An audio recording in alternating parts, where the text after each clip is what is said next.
एक बात की, खान साहब से मुलाकात ना करने से इनको लगता है कि खान साहब को तकलीफ होती है। इनको लगता है कि हम लोगों को तकलीफ होती है कि हम बाहर इंतजार करते हैं। ऐसी कोई बात नहीं है। खान साहब ने हमें एक बात सिखाई है कि ऐसा कोई भी काम हो जिससे अवाम को पता चले कि इस मुल्क में हमारे साथ जुल्म हो रहा है, तो हम अपने मकसद के पास जा रहे हैं।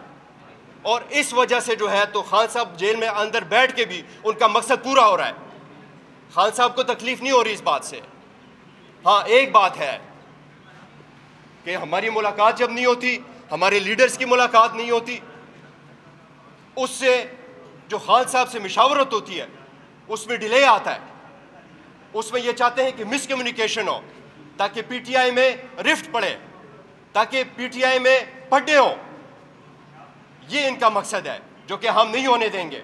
हम आएंगे, जिस तरह शाहिद खटक साहब ने कहा, हम आएंगे इंशाल्लाह। इधर जितना भी हमने इंतज़ार करना हो, जितनी दफ़ा भी हमने आना हो, हम इंशाल्लाह ताला आएंगे और खान साहब से हमारी भरपूर कोशिश होगी कि हम मुलाकात करेंगे और दुनिया को भी बताएंगे कि ये जुल्म हो रहा है हमारे पाकिस्तान में। बहुत शुक्रिया जी। मैंने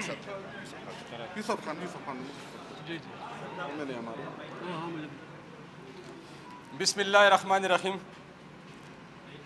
भाई ने सारे तफसीर बताई। हम सोच रहे हैं कि इस मुल्क में कौन सा कानून है, आया जमहूरियत है, मार्शल लॉ है, या कोई और कानून, या सिर्फ एक बंदे की लॉ चल रही है। क्या ये पाकिस्तानी आवाम को एक्सेप्टेबल है? फिर इलेक्शन क्यों करवाते हैं? इलेक्शन का मकसद क्या है? या ये सोचते हैं कि इमरान खान के फॉलोवर ये तक जाएंगे? कसम से हम तक नहीं जाएंगे। और ये जो आसिम मुनीर की लॉ है, ये कभी भी हम एक्सेप्टेबल नहीं। मैं वाज़ह तौर पर कहता हूँ, ये कब तक ये जुल्म करेंगे? कब तक ये हमें बदमाशा दिखाएंगे? ये कोई कानून है? ये कोई तरीका है कि लोगों को जलील करना, इमरान खान से दूर रखना? जमहूरियत का मकसद क्या होता है? जमहूरियत किस लिए मतलब लोग पसंद करते हैं? क्यों हम जमहूरियत के बातें करते हैं? चाहे वो उसकी लॉ हो, वो बस लोगों के एक्सेप्टेबल हो, बदमाशी के तौर पर, जुल्म जबर के तौर पर अगर आप उसको नहीं मानेंगे तो उसको आप उठाएंगे, मारेंगे, पीटेंगे।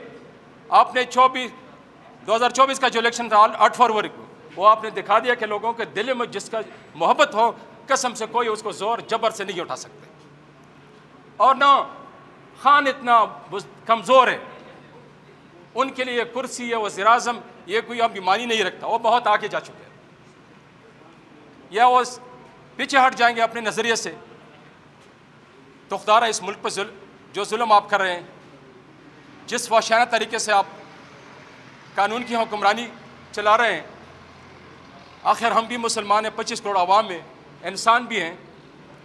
दुनिया के मुझे बताए कि किस मुल्क में इस तरह कानून चल रही है? और हम कब तक ये तमाशा देखते रहेंगे? लेकिन उनके जुल्म और जबर ये ख़त्म हो जाएंगे, इमरान खान के फॉलोअर ख़त्म नहीं हो जाएंगे इंशाल्लाह। ये मेरा वादा है।